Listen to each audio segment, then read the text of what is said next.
Penn and Belfield Street, 414 Penn Street.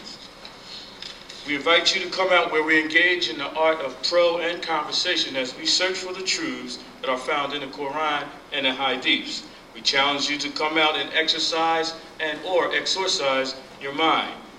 According to Hadith, an hour of study is more blessed than an entire night of prayer. It's taken from the Al-Bukhari Hadith collection. Please be advised that the opinions may or may not be the views and opinions of our beloved Imam Sujuddin Muhammad. Assalamu alaikum.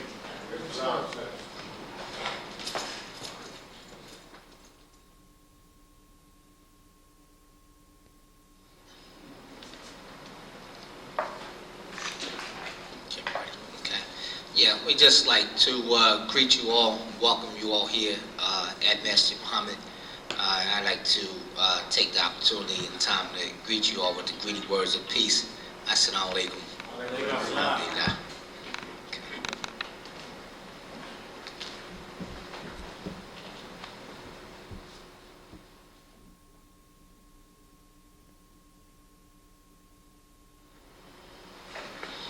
Assalamu alaikum. Again, it's always a great pleasure for me to be here with my brothers and sisters. Alhamdulillah Rabbil Alameen. The Prophet said whenever a Muslim speaks to other Muslims in a learning forum, to always welcome them in his name. So I welcome you in the name of our Messenger Muhammad Sallallahu Alaihi Wasallam.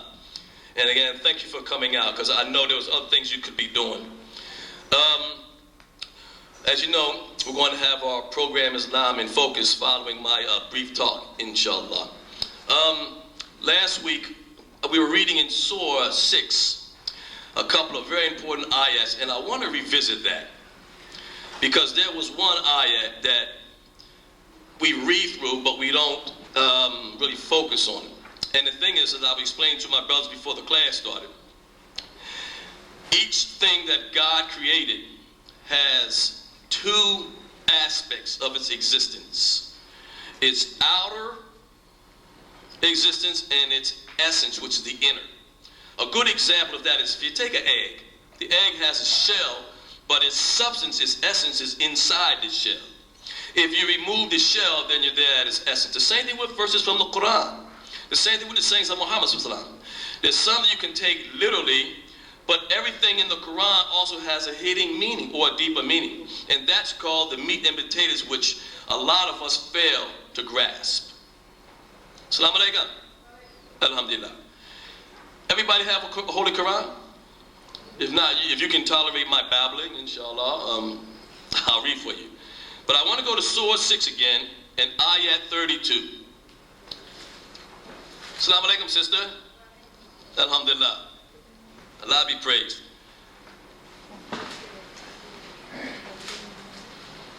Surah 6, like all surahs, has many levels and meanings.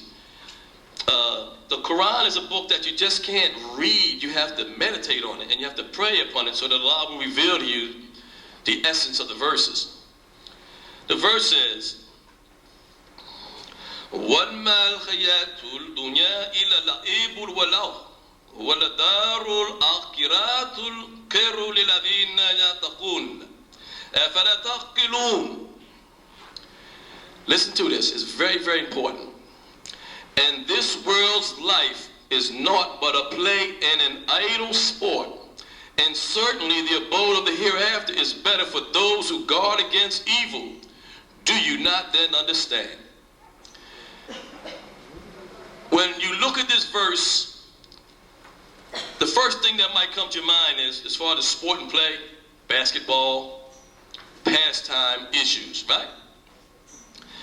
But you have to look at the Arabic word to get its meaning. Now, I'm going to go to my Arabic dictionary and just read to you briefly the meaning.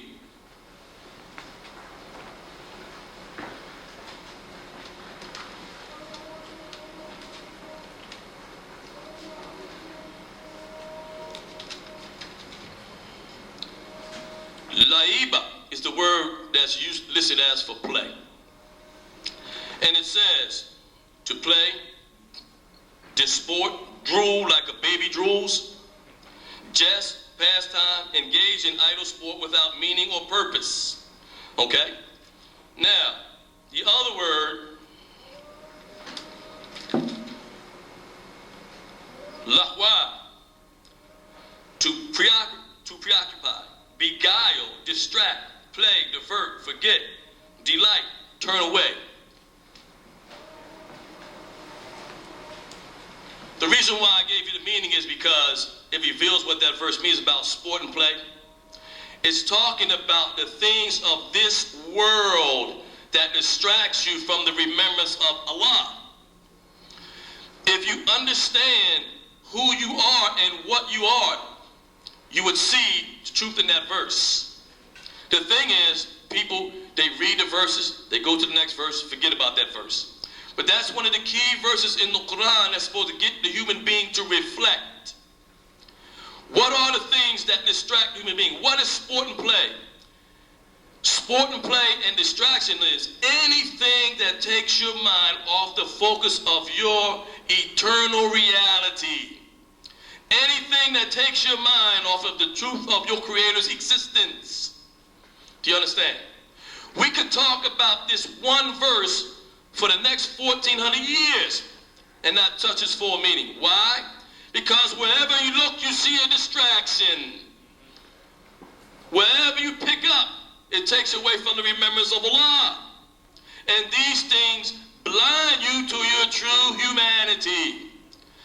Today's lesson is about an introduction to yourself. Who? Shukran Jazira, my sister. Who and what you are is very, very important, because the way things are set up in creation, everything is designed to blind you from your essence and your reality. And there's a price to pay. There's a price to pay. What we're going to do is we're going to do a break so we can make salat. Thank God for being here today, and inshallah we'll return.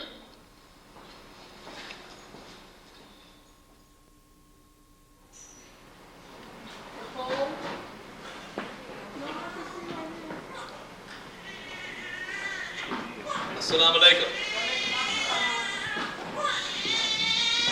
Praise be to Allah. We hear the young voice of a Muslim brother communicating to Allah. Back to the discussion. By the grace of Allah, we made salat, and I pray that everybody's prayer was accepted. We were talking about diversion. In the Quran we read in Surah 6, Ayat 32. Let me give you some examples of this verse. And this world's life is naught but play and an idle sport. And certainly the abode of the hereafter is better for those who guard against evil. Do you not then understand? Let me give you an example, as I just said. One of the things that diverts humanity from the remembrance of Allah, politics. Politics. Politics is absolutely essential for human survival because you have to have social order. So it's not so much as a condemnation of the political structure as the involvement in politics where the human being bases his or her life around its process. A human being is supposed to keep their focus upon Allah the Most High and your inevitable return to His realm. Now, another diversion is sports. Another diversion, spouses, children. Each and everything that you encounter in your existence, you must put into perspective. You must, according to the principle of Tawheed, keep Allah as the sole focus of your life, the main focus of your life. Everything else, Allah says in this book, is a trial, even husbands, wives, and children. Now, does that mean that you have to walk around all day with blinders on and focus upon God? No, because part of His decree is that there be human interaction. The thing is this, your human interaction should be based on your connection to God. And you should be trying to guide every human being that you come across to God's remembrance. Now, when you look at the verse again, this world, the life of this world is not but play and idle sport. What that also means is the life of this world, which you only go around one time, is very, very short. It's very, very short. How many people do you know that died last year? Their test of life is over. Any human being that is deceased will no longer have the opportunity to do good for themselves or do harm for themselves. If they did not leave righteous children behind them to do charitable acts in their name, then they will be left as they are without having any more good deeds added to their account. But see, it's not just good deeds. It's the wrong deeds that you do that perpetuate after your death that continue to add bad deeds to your account. Do you understand? Muslims don't really understand who and what they are. I'm not saying all Muslims. I'm saying some Muslims. There are a lot of people who are not Muslims per se, but understand their temporal nature and try to do some good works or to try to set up charities that will perpetuate upon their demise. Can we go to Surah 7, Ayat 172 real quick? Because that ayat reveals your essence, and we've been over that several times in the class, but I see some new faces here, so we'll briefly revisit that issue. 72. And when your Lord brought forth from the children of Adam, from their backs, their descendants, and made them bear witness against their own souls, am I not your Lord? They said, yes. We bear witness lest you should say on the day of resurrection, surely we were heedless of this. This is another verse that demands inspection and reflection. What this verse, to the average person who's reading this verse, they're going to associate this with the prophet Adam and his offspring, which is in itself is a lesson, because most of us don't even know who Adam was. Most of us don't even comprehend the real story of Adam and his wife and his descendants. But what this is telling you, and what you have to remember, is that each Quranic verse has an essence. There's a meaning inside of it that you must discover to get at its root and its truth. To read this verse literally will do you no good. But if you read it, its meaning, its hidden meaning, what you learn from this is that this is speaking about the day of creation. When Allah created every single soul, which is what? The essence of the human being. You see my shell, you can't possibly see my essence. It's hidden from me. Do you understand? You cannot see my essence, you're looking at my shell. This verse is talking about the essence of every living, sentient being. When you were created at that time, Allah in his infinite glory was manifested to you, not in his personage, because you will never, ever, ever see or discover his essence. But you knew that you did not will yourself into life or creation. It was done by God. And because you knew this in your primordial state, you realized that Allah subhanahu wa ta'ala was true. And you saw his power by your own manifestation, and you acknowledged him. That's what the verse is saying. The reason why Allah is putting this verse in the Quran, so that you will understand that you cannot play the dumb or deaf card. You understand? When you die, there is no excuse, because part of your essence gives testimony to La ilaha illallah. Do you understand? For this reason, Muhammad himself said, peace be upon him, if a soul testifies to La ilaha illallah, Allah owes them paradise. You may still have to serve some time in hell for your sins, but you will be brought out. You understand? But guess what? That hadith in itself has an essence. Did Muhammad say, La ilaha illallah wa Muhammadur Rasulullah? Did he say that in that hadith? No. He said, whoever says La ilaha illallah, Allah is obligated by that acknowledgement to bring them out of the fire if they merit it. Why do I say that? Because it is not a requirement for humanity in its total to say Muhammadur Rasulullah. And I'll tell you why. Listen to me good. What about those souls who never heard of Muhammad? Are they to be punished or penalized for what they don't know? Allah is the most just. A human being would not punish a person for what they don't know. What about God, who says he is the most merciful of all those who show mercy? You can't pinpoint his mercy. You can't narrow it down. So if anybody bears witness that there's no God but Allah, Allah will bring them out, even out of the fire, if they merit that type of punishment. Do you understand? So it is ingrained in your life essence to acknowledge your Creator. That's what that verse is saying. Now, we're going to jump to Surah 50. This is my favorite surah. This is a surah I've been studying for years, because right from the outset, it grabbed my soul. Surah 50 is Surah Qaf. And like I said, the people who attend our weekly classes are familiar with this surah and what I'm about to say. But for those people who have just come, this should be enlightening for you, inshallah.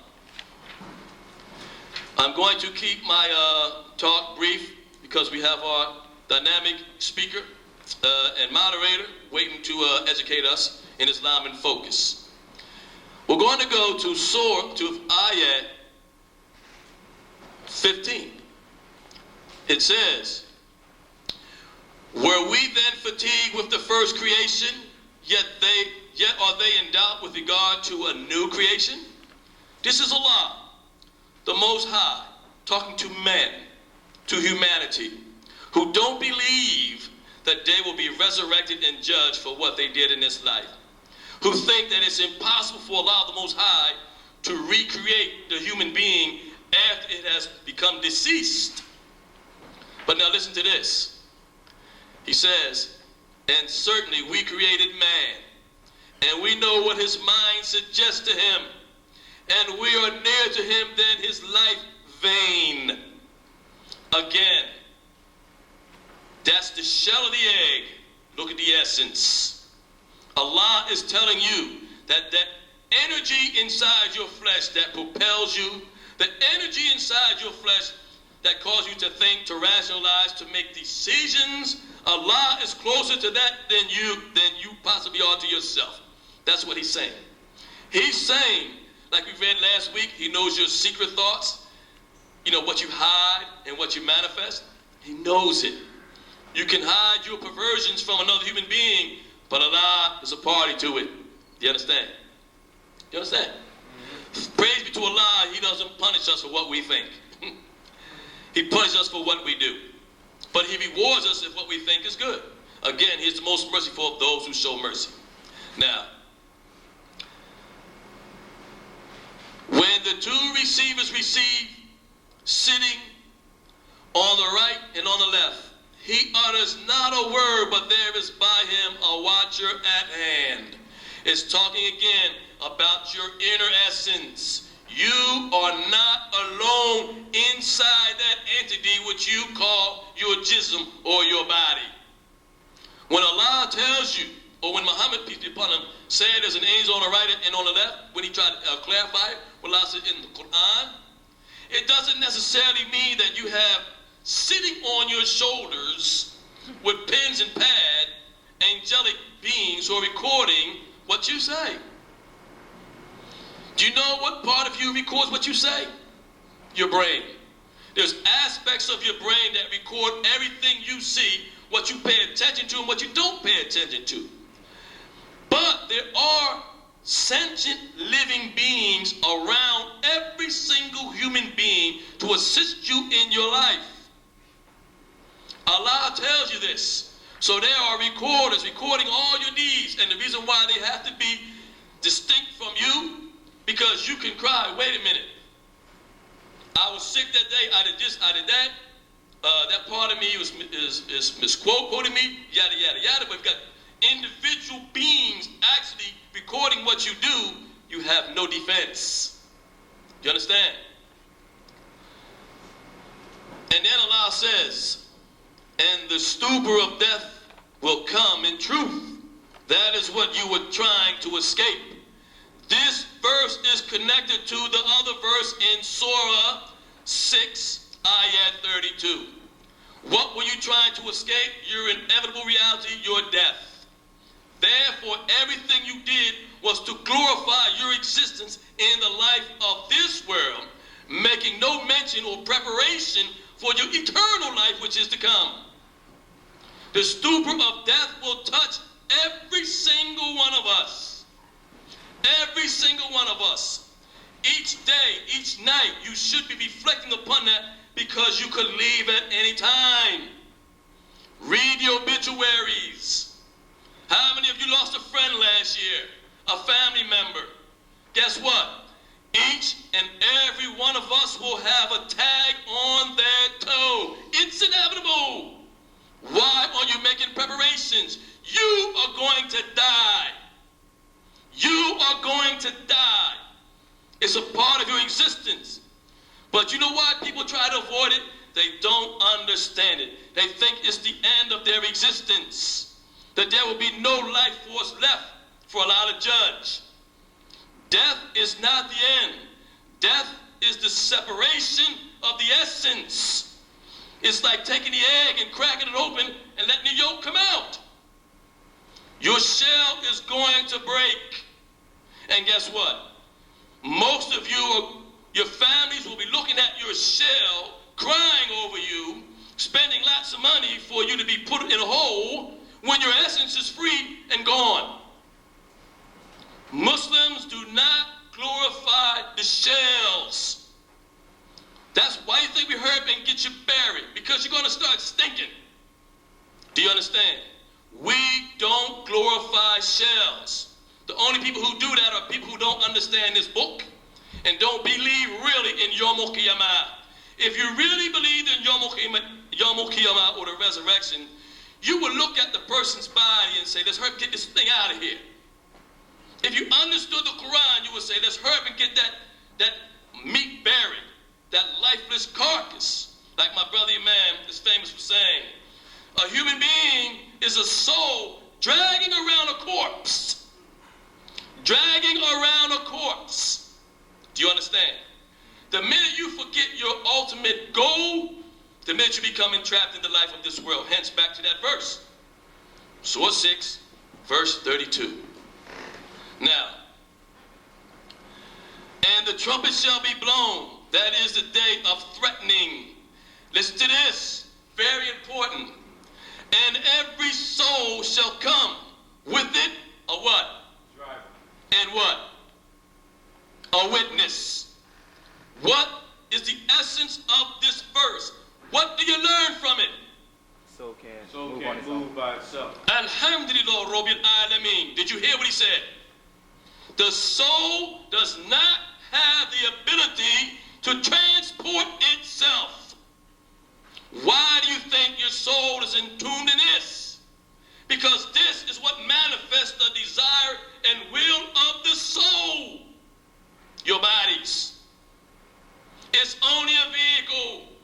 It's only something that the soul uses to the expiration point. The soul doesn't die. The body breaks down by the will and command of God. Your soul is going to be extracted, and this piece of meat will go back to where it came, and your soul goes where? Back to where it came. Back to where it came. And this is why they always talk about fear of God. You should have taqwa or fear of Allah. For a long time, I could not associate fear of God with religion, because if you love God, there's no fear. But then when you start meditating upon your ultimate reality, you should be terribly afraid of God. Why? He does not share your human sentiment and emotion.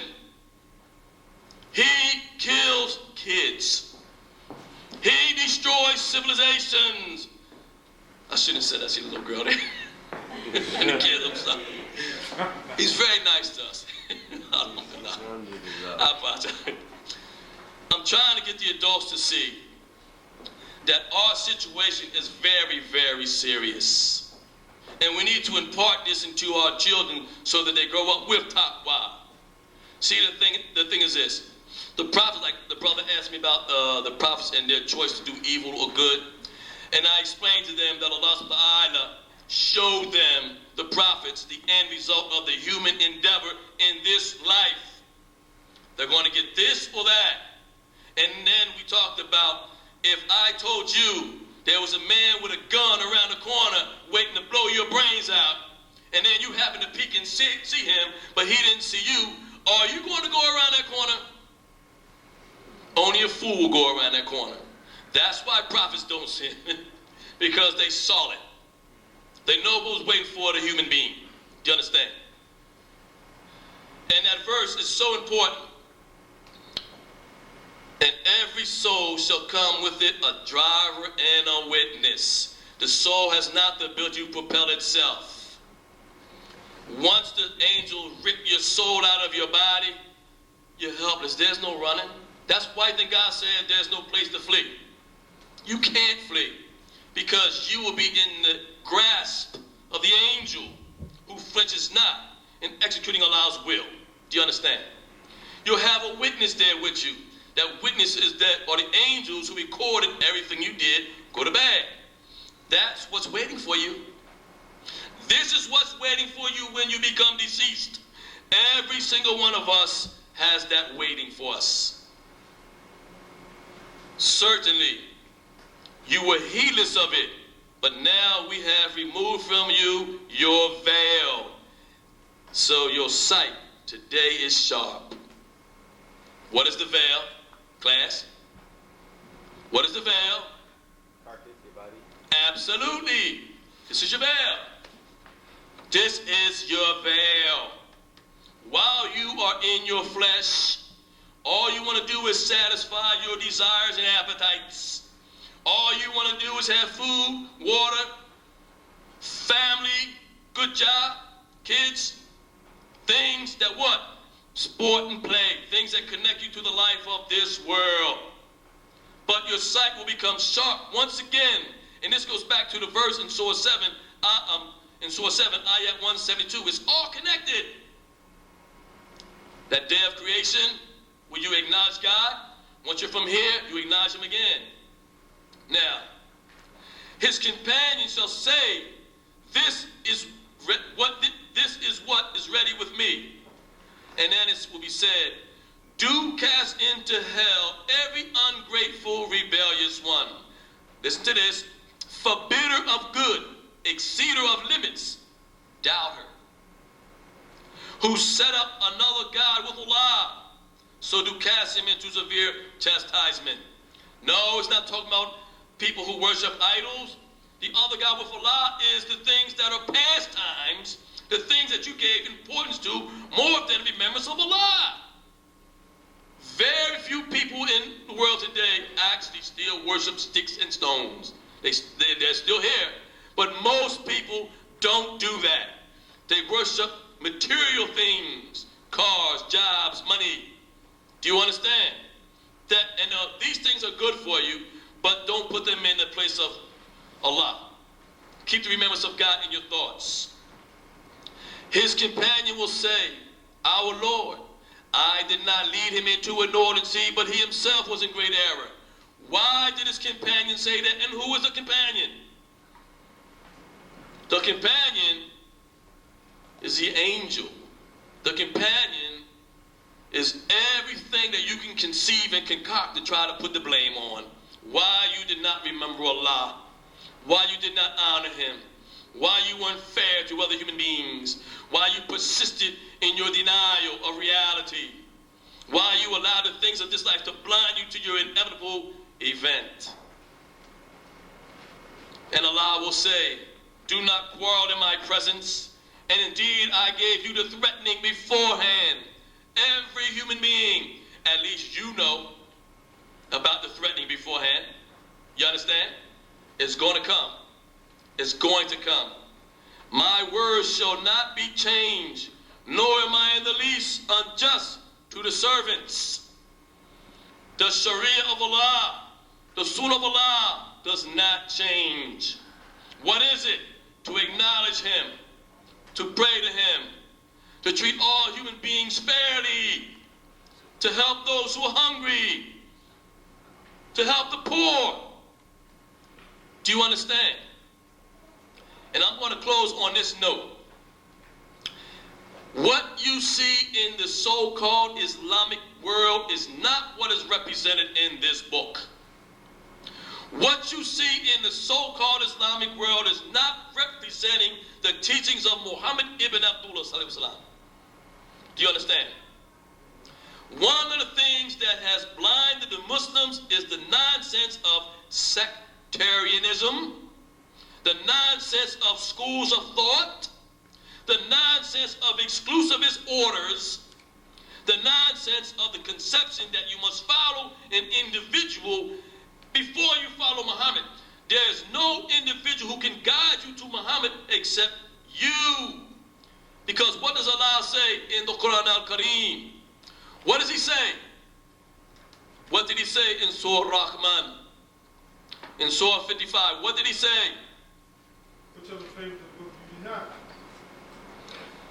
Alama Quran. Alama Quran. He taught the Quran. He teaches the Quran. I can't teach you. He teaches you. You hear my words, you could associate it with some parts of the Quran, but it doesn't sink in except by his permission. He says in other surahs, I can't name the verse, but in Surah, matter of fact, in Surah 75. I'll go there and then I will conclude. Inshallah, you'll get something out, and then we'll go right to Islam in focus. But Surah 75, and my Muslim sisters, I always tell you, you need to cling to that surah. He's talking to the Prophet ﷺ. Do not move your tongue with it to make haste with it. Surely on us devolves the collection of it and the reciting of it. Therefore, when we have recited it, follow its recitation. And 19, which is the heart of it. Again, on us devolves the explaining of it. Do you understand? On God evolves the explaining of the Quran al-Kareem. Any questions? Alhamdulillah. Assalamu alaikum.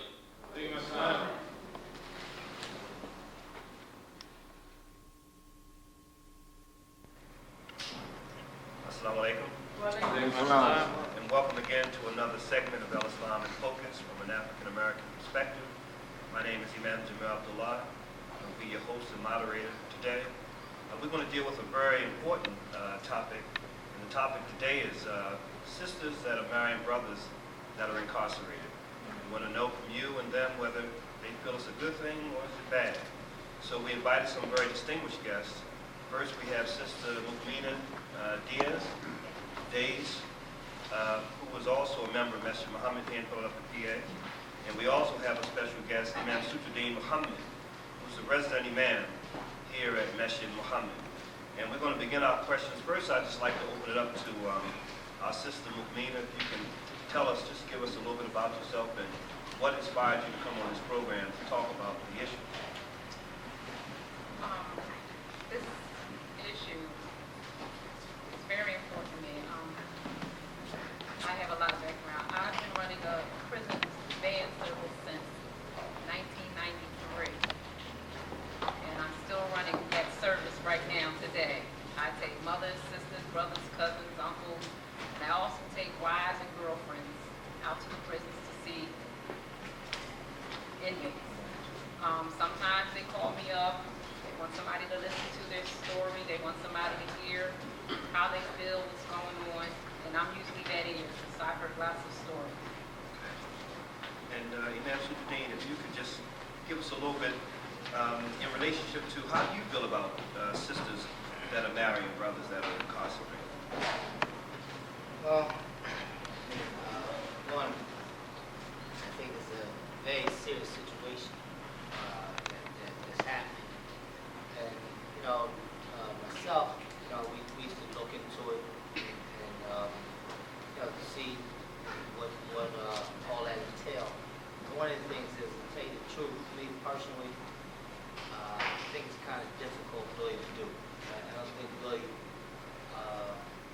economically, to the point that it really, almost can't be done. Just to be honest with you. I think one we had, there's a large number of sisters. We had thousands of weddings, and so there's a large number of sisters who are now inquiring about marrying brothers who are incarcerated, so forth. I've seen it as far as sisters that are attempting to marry brothers who have life, who are never coming home. And so it's a serious situation. And let me just say this, though, that's why I think really in our community, women outnumber men.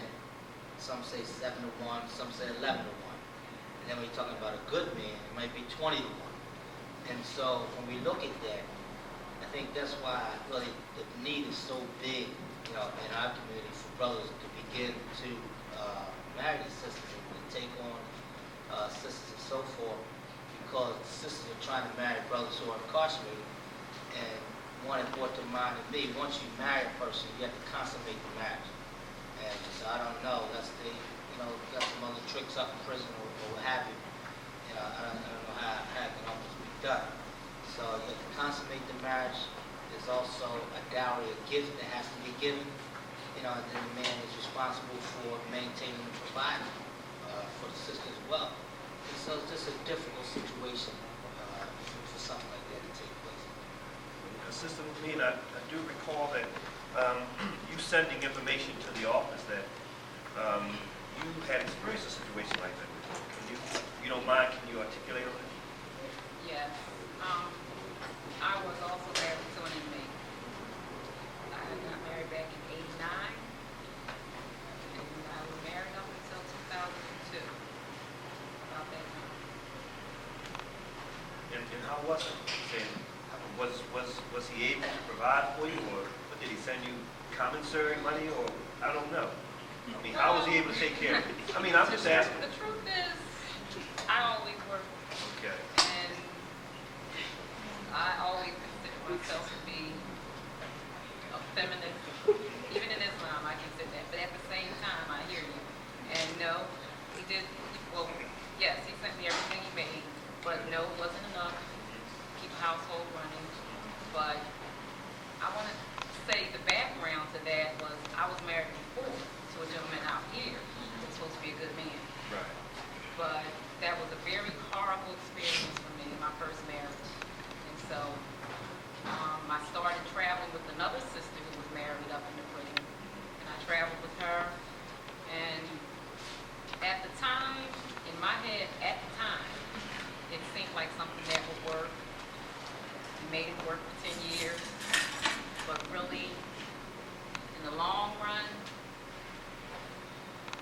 it came apart. So did you experience a lot of emotional stress, or just by him not being there? And so because I heard the man speak about when you do get married, you have to consummate your marriage. So all of those things, Okay. all of those things he's talking about, there are roadblocks to all of those things. Say that word again. Consummating the marriage, taking care of the household, children, all of those things, they're roadblocks, and that's why I wouldn't recommend it today. But at the same time, I think those sisters who are considering it need someone who's been there to talk to them, not somebody who hasn't been there. Because when someone who hasn't been there talk, they make judgments. I feel they make judgments. They already have preconceived ideas of how it is. Somebody just told me a minute ago, hey, I know he was very controlling, because that might be a preconceived notion that because he's up there, he's controlling you from up there, because that's the only thing he's got is control. He doesn't have anything else to give you. And that wasn't the case either, but at the same time, I still recommend it. So now, Imam Sufuddin, I'll ask you a question now. What would you recommend a sister, for example, if she was married to a brother, then a brother was incarcerated, say he had about 20 years, what would you advise her? Well, one, let me say this. Because let's just be for real about it, be frank about it. And one of the things when you ask the sister question about did the brothers send the commissary money. It was kind of funny, in a way. We just, found ourselves chuckling about it. But it's not really a laughing matter. One, because our brothers alone on State Road spend $1 million a month in commissary.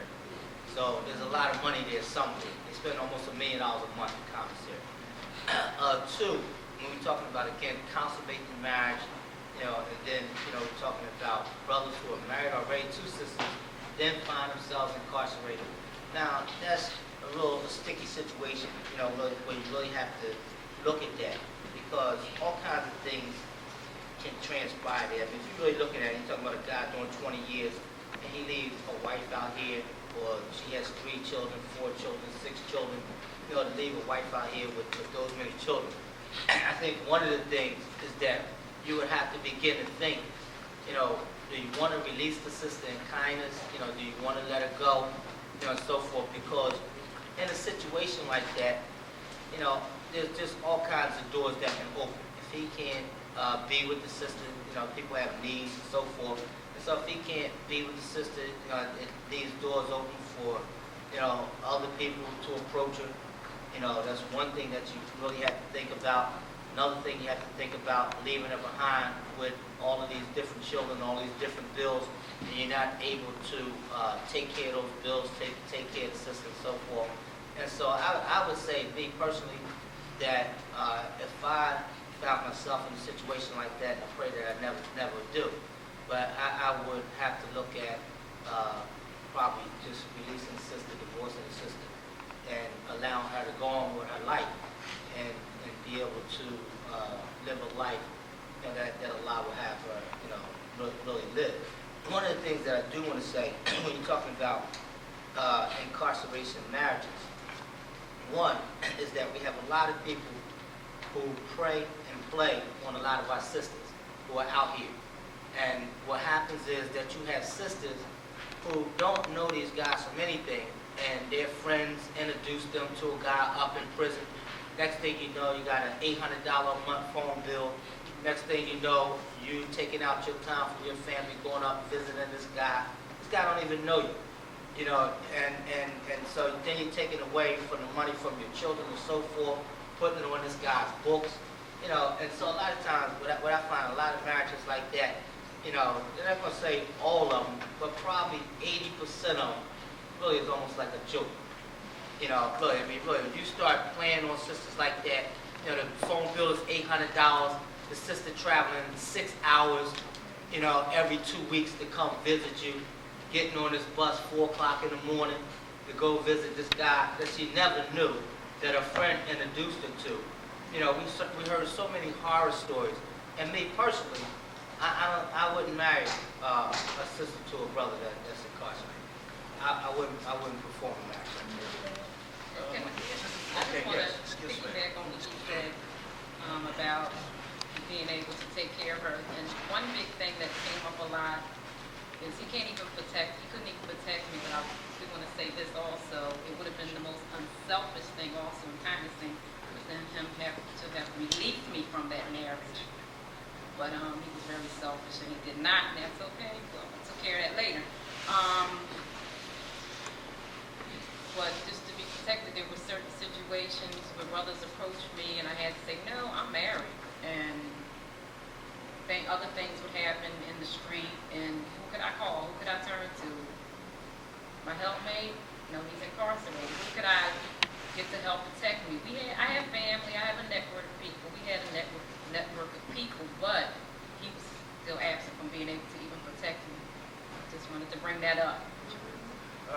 Imam Sujuddin, do you find that now becoming a common practice in the Islamic community?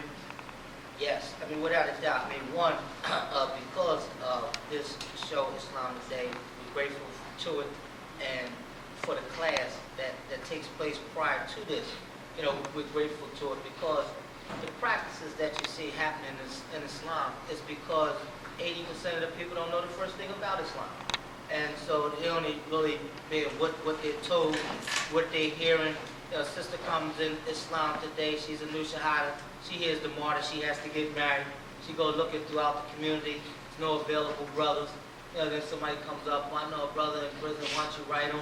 You know, why don't you, I mean, we feel very bad for our brothers that are in prison, believe me. And I think we lost some of our best soldiers that are incarcerated. And everybody incarcerated probably shouldn't be incarcerated. But one of the things is that you don't pull, you know, an innocent sister or an innocent family, I mean, into that type of situation, you know, knowing what you're doing, knowing what you plan on, what you praying on, you know, you just don't do that. Okay, now I see we have anything you want to say? I just wanted to add to that, what you said, makes me think of different things to say. As far as praying on sisters, yes, they pray on sisters. They have lots of time to think of ways to woo you and to get you to be on their side and to believe in what they're trying to serve you. So, And just they can be I very don't mean to cut convincing. you. Something came to my mind when you said woo you. What are some of the things they do to woo you? Well, some of the things, they send you candy. They can send you candy. They get somebody up there to do a beautiful portrait or picture of something. They send that to you and say, oh, that's so nice.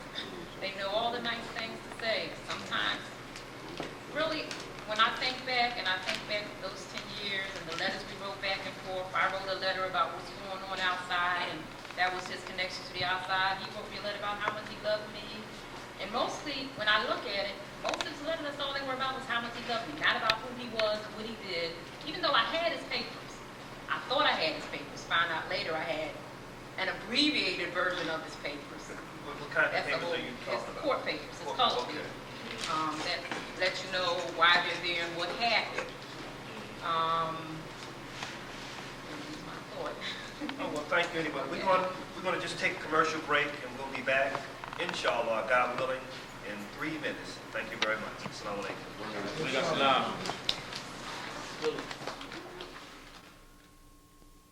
Assalamu alaikum, and welcome back to El Islam in Focus. We'd like to welcome our guests and our panelists for being here. And I just want to open up and start something that Imam Shuddin said earlier that I wanted him to just expound upon. He said that there's a lot of brothers that are incarcerated, which means there's a lot of sisters out here that doesn't have husbands. So are you saying that there's going to come a time, or it's coming to the time where brothers are going to have to take on co-wives? Well, what I want to say really is this right here, is that the Quran has been written from the times of Muhammad the Prophet, praise and peace be upon him, all the way up until today. And that's when Revelation came down, you know, for the men to marry the widows and the orphans. And so if we look at our time, again, we look at now, these times are very similar. The times of the Prophet, praise and peace be upon him, we find ourselves in similar times now. There were a lot of wars going on, and a lot of women left behind who was widows, a lot of women who was left behind who were orphans, whole families were wiped out. And so we see the same thing today, you know, that we have our young brothers who are finding themselves incarcerated 20 years, 40 years, life, ain't never coming home, leaving women behind with 4, 5, 6 children, you know, and as I said before, women outnumber the men already 7-1, some say 11-1. And, you know, so to offset that balance, I think it is time for us, you know, really to begin to look at this. I mean, we have to worry about the whole, you know, Islamic concept and Islam taking root in our life, you know, really to be able to live up to these things. But without a doubt, I mean, the truth of the matter is that when we see our women heading up to the prison to marry men who are never coming home, strangers that they never knew before, that's a serious problem. We have to begin to take a look at that. And we have to look and see, you know, why is that taking place? And so, similar to the times of the Prophet, you know, peace be upon him, when women now are left behind, you know, with 4 or 5 children, no man, husband ain't never coming home, or, you know, some of the young guys are getting murdered in the streets, killed in the streets and so forth, leaving these women, you know, to fend for themselves. I think that is something that we seriously have to begin to take a look at.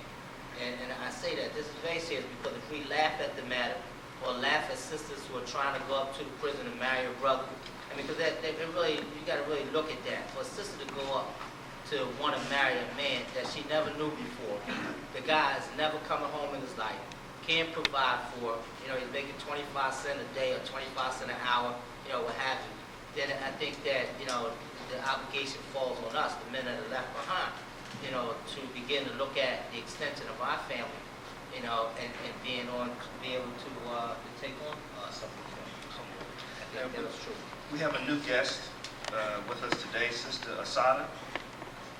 Is that correct? Okay. And she just wanted to explain, she's going to tell us a situation that happened to her in relationship to marrying a brother that was incarcerated. Yeah, I married a brother that was incarcerated for, a little bit of time, and I was pregnant, and I couldn't, at the time I was having so many problems in my pregnancy, or whatever, that after, giving birth, I lost both of my children, and he couldn't support me. I'm an orphan, I don't have a family or anything like that, so he was basically all I had, and I had to struggle, for, burying my kids by myself, dealing with the stress and things like that, and it was like nothing really that he could do because he was incarcerated, and I was, by myself, and it's like none of the words that he would say to me or tell me could really help me. It was just like, it was a real struggle. I was lost. I lost all hope, and it was just horrible. There's nothing that he could do. He was locked up. Thank you for that. And I just wanted to say that's why it's very important, just what Imam Sukuddin said, that we really have to establish an Islamic community so when sisters are in situations like that, they don't have, when it comes to being an orphan, she knows that there's somebody that she can turn to, and men can begin to stand up to the plate and start looking after our sisters that are orphans and widows. So she wouldn't have to be in a situation. And if we had a strong Islamic community, she would not have had to go through that. And she would have had sisters that would have supported her and said, well, look, come on and be a part of our family. And we can make this thing better for everybody, inshallah. Now I'm going to open up. I see there's some hands up in the audience.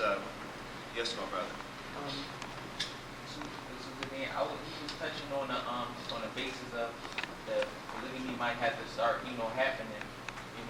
I was just wondering, for the younger brother, this is where, the focus should be at. For the older brother that's practicing polygamy, to start teaching what you're going to have to do, how to go about it. Because I know my grandfather, himself, he's been married for 23 years to 2 women. And he don't have an extreme amount of wealth. So it's something he did to orchestrate. So what's your question? The question is that I want to know how these, Susadine being one of them, how do men that, don't have an extreme amount of funds start going about this? Well, I'll tell you, you could sign up for my class. I started a couple weeks from now. It's not funny. But I appreciate the question. Let me just say to you, just personally, I think again, it starts with the Islamic process and Islam in your life. One of the things that happened to me is that coming into Islam, I always just wanted to do everything that God said was permissible. That's just me personally. Prior to coming into Islam, I was scared to go to a funeral. I wouldn't dare go to a funeral. All this stuff. I came to Islam when I was 11 years old. And so after coming into Islam, I found myself not scared to go to a funeral, but now washing bodies. I found myself, I said I would never fly on an airplane. I saw myself flying 14 hours to go to Mecca, to make the Hajj. And so Islam, I saw myself slaughtering animals, for slaughter, cutting animals' heads off, hot blood, warm blood, just jumping all on you, And so me personally, I just wanted to do everything that God said was permissible. I said I was a Muslim, and so I wanted to do everything that Allah subhanahu wa ta'ala said was permissible in the religion. And so therefore, I found myself,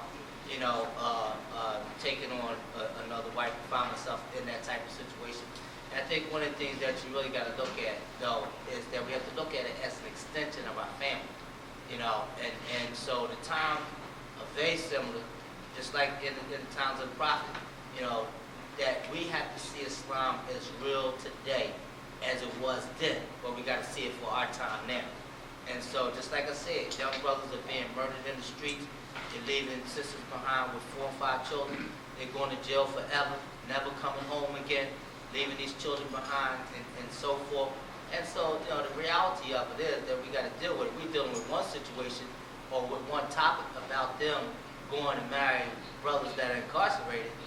Is either they marry us, or they marry a brother that's incarcerated, or they marry another sister.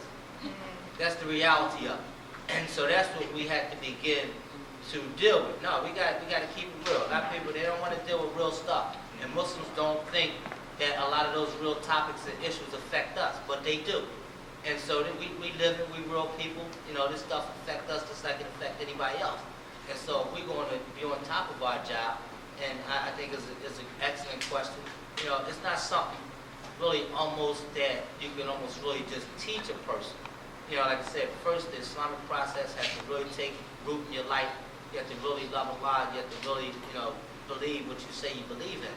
I mean, really to be able to do that, to do this. Because, you know, most people think, oh, I feel sorry for the sister. It's harder on a man than it is the woman. You know, believe me, you have to deprogram yourself to go from one home to the next home. You know, what's happening over in this home might not be happening over in this home. You got grown children over in this home. You got babies over in this home. You know, so it's a whole different experience. And it's just not easy, and it's not a piece of cake, but it's just something that needs to be done. You know, I mean, it's something that we really need to begin to look at, you know, if we're going to fix a lot of the ills and problems that we have in our community. One moment. Sister Rahim, I see you had a question. Oh, I thought I seen your hand. Yes, my brother. Yes, question to the sister, right? Could you repeat your name? Sister Mukmina. Yes, Amina. Mukmina. Okay, I hear a lot of wisdom and knowledge in your experience, you know, with your situation, right? But to better help us to understand this phenomenon, could you explain to us, like, your mindset when you first made the decision to take on the responsibility of a husband that was incarcerated? Yes, okay. At that time, back in '89, I had just gotten out of a very bad marriage. Had a husband who did come home, kept me in the house without heat, brand new baby. He did not physically abuse me. I would say he mentally abused me. It was horrible. Just to do something, to go somewhere, I started going with another sister to visit her husband in prison. He finally puts me on another brother's list. I can start visiting him. At that time, I was really in the mindset I was never, ever in my life going to get married again. That's how I felt. Never, ever. So this was safe. He's up there. We'll talk. I'll visit. I could say, being a woman, I like hearing nice things, and he said all the right things. Also, I thought he was coming home. He told me at 5 years tops. He gave me his papers, or like I said, what I thought were his papers. You never know. You don't know. Even if you think you know, you don't know. And that's where I was at. Yeah, let the sister here, you can explain what your mindset when it first happened to you.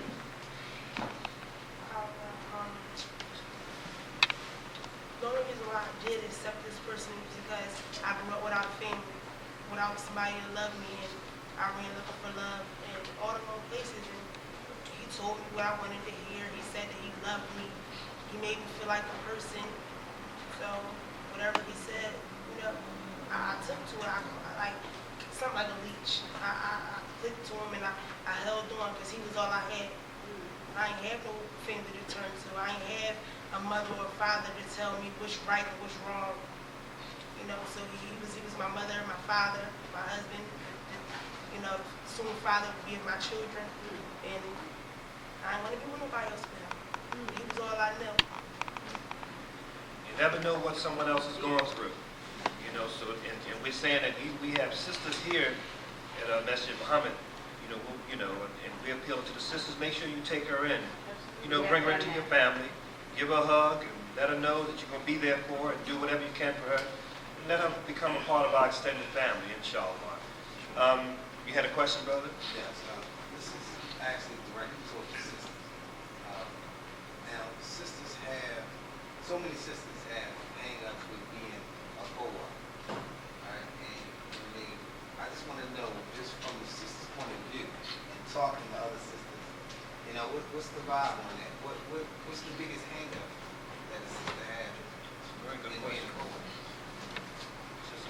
I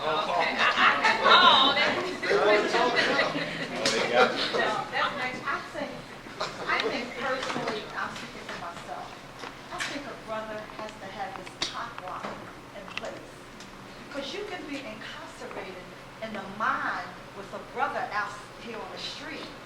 he's trying to have a certain control on you, but he's not going by what Allah says to do. You know, because going back to this brother's question, it may not be the material things. It may not be the money, because Allah's going to provide you with that anyway. But it's the treatment that a sister gets. It takes a special kind of brother to know how to treat a sister and make her heart feel well. And his, with the other sister, it's very seldom you see two sisters that a brother can take to Hajj and they're walking and shopping together and they're being able to call on the phone. Because he may make even fitna between the two of them. Who knows? But you have to be kind. All I'm saying, so I just feel as though it takes a special kind of brother that fears Allah, that he has taqwa in place. Because if he have all those things, the sister can't question him. She can't, because she see he fears Allah. So she can't question him. And again, she has to do what the imam said he said do. He feel as though he took on another wife because the law said it was permissible. And then the sister has to lay back and say, hey, it's permissible. I can't fight against the law. But he has to have that. That's I very. have a question for the sister. Can we co-chair that class together? I'm saying, I'm glad, you know, and I'm glad she made that statement, you know, it was really profound, because, I mean, I can say that, you know, and seeing my wife in the audience, she knows I make her heart feel well. She's gonna smile we're gonna, any more questions? Yes, Oshia. The sister has to take in consideration and realize something that's very important. That when you have children, you have a man that's incarcerated, that affects the children too, because it takes away from their child, especially at a young age. So if the brother's not there to give them some kind of constructive information, that's just like a single family home all over again. And we have to be conscious of that single family home structure and the way it's designed. It's designed to take the man out of the house. If the brother doesn't come into the relationship, first of all, with God, and realize that he has to be the provider, mentally, physically, spiritually, and to the children.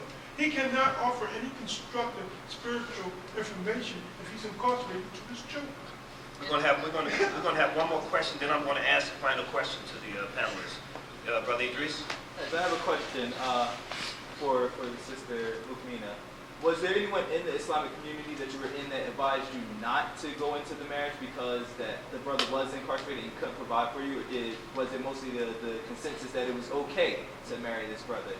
Or is that a problem with other sisters? Are they not getting advice from people out telling them not to do it?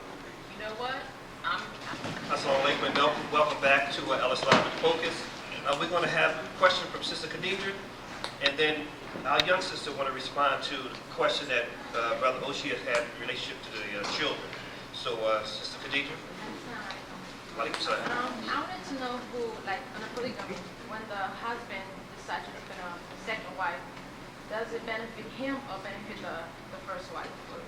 Let me say this to you, that really, it should be an extension of the family.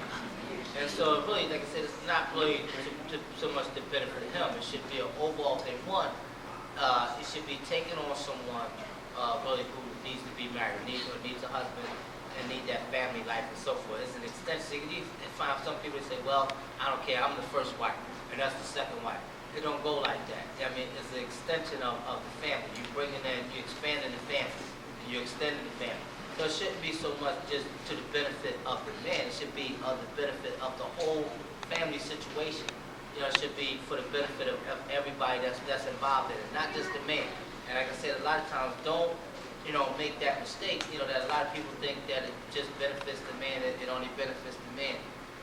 Believe me, like I said, I've been at myself for almost 7 years and so forth. I've been married to my first wife for 25 years, second one for 7 years. And believe me, it's not no piece of cake for the man. It really isn't.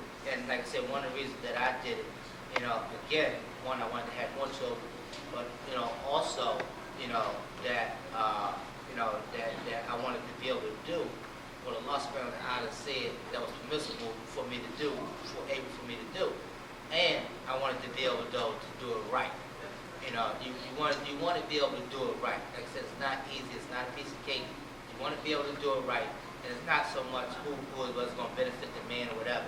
It should benefit that sister that you're bringing in to the marriage. It should also benefit, your other family. It's an extension, all together. And that's really just how it works, though. But it's not just for a benefit of just the man, thinking that he's going to have a lot of fun or this is just for him. It don't go like that. And the sister, you wanted to respond to what the brother said in relationship to children?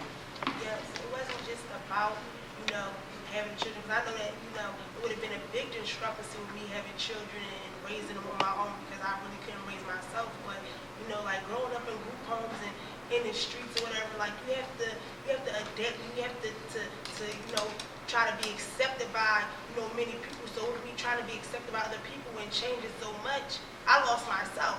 So with me having these kids, I figured that, my kids are going to love me for me. They're not going to judge me. I don't have to adapt to a certain way or whatever like that. So that's why, I was going through with having the children or whatever.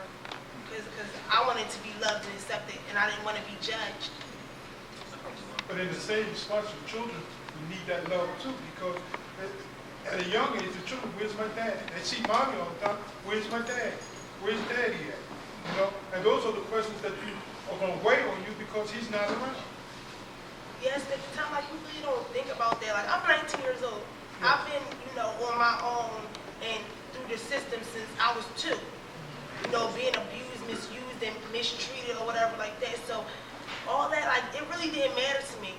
I just wanted to be accepted. I just wanted to feel love, and that's why, I was going to go on with having the babies.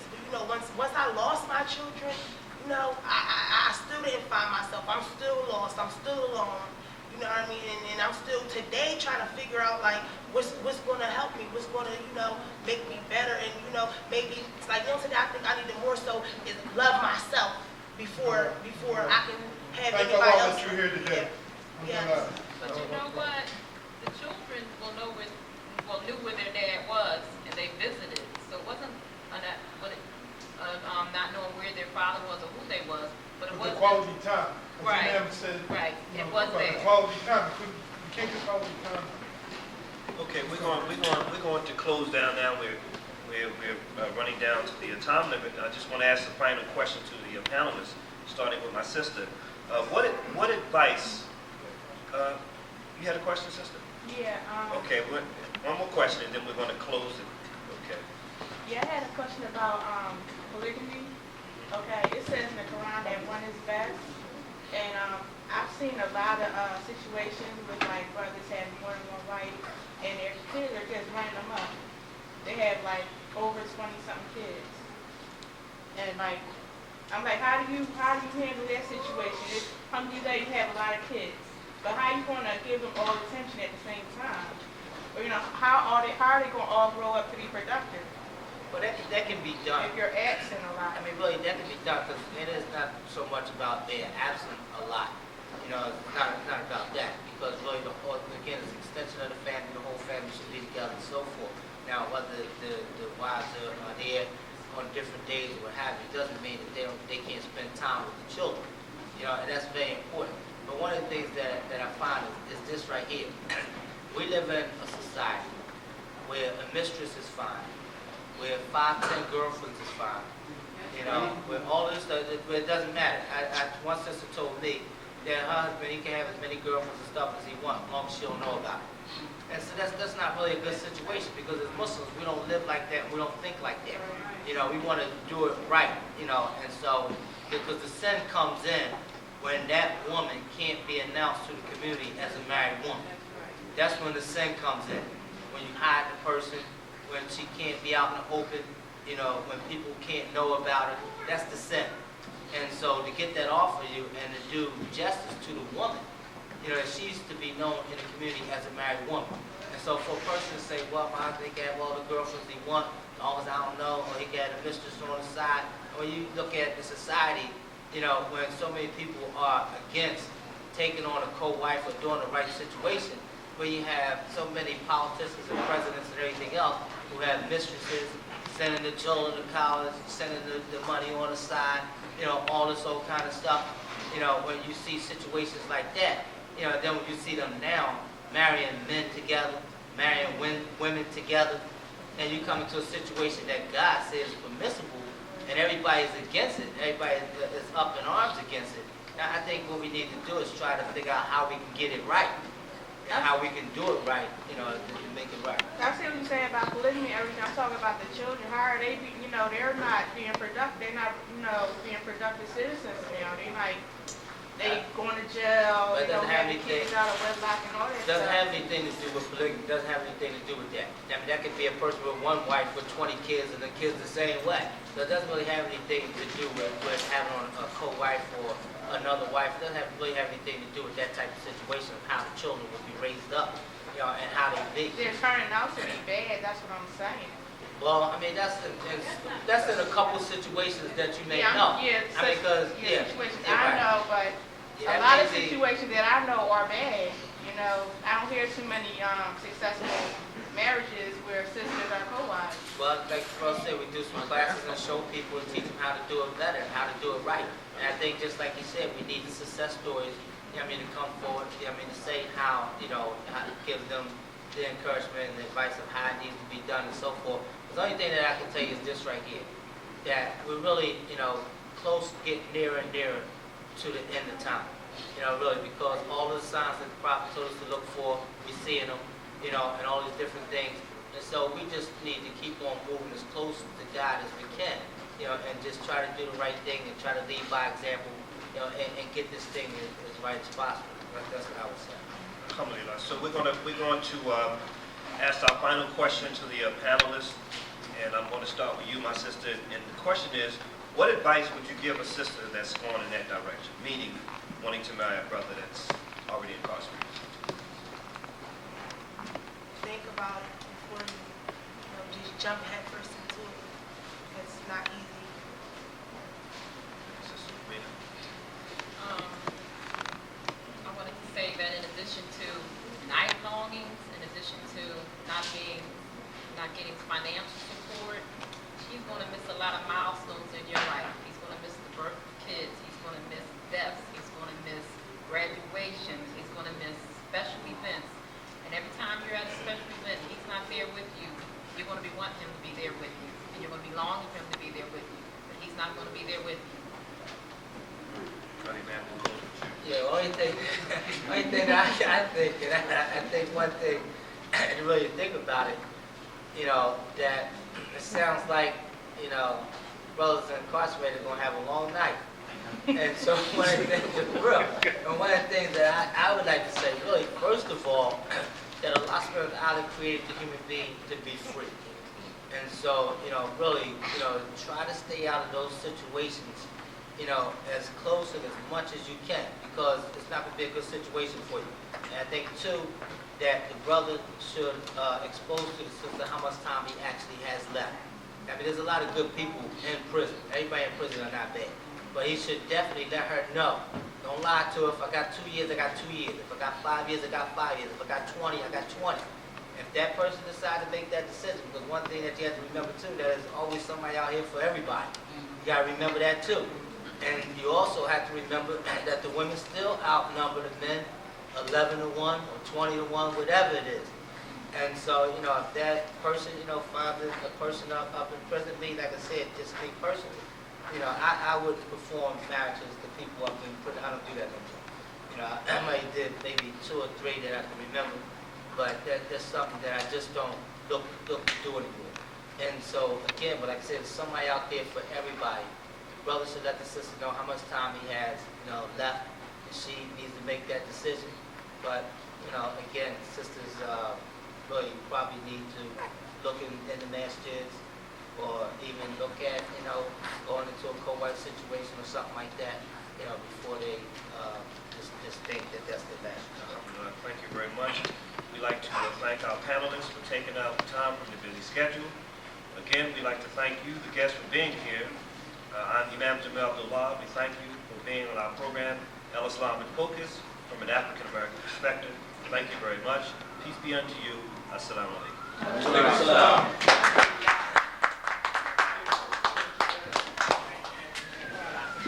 Did you take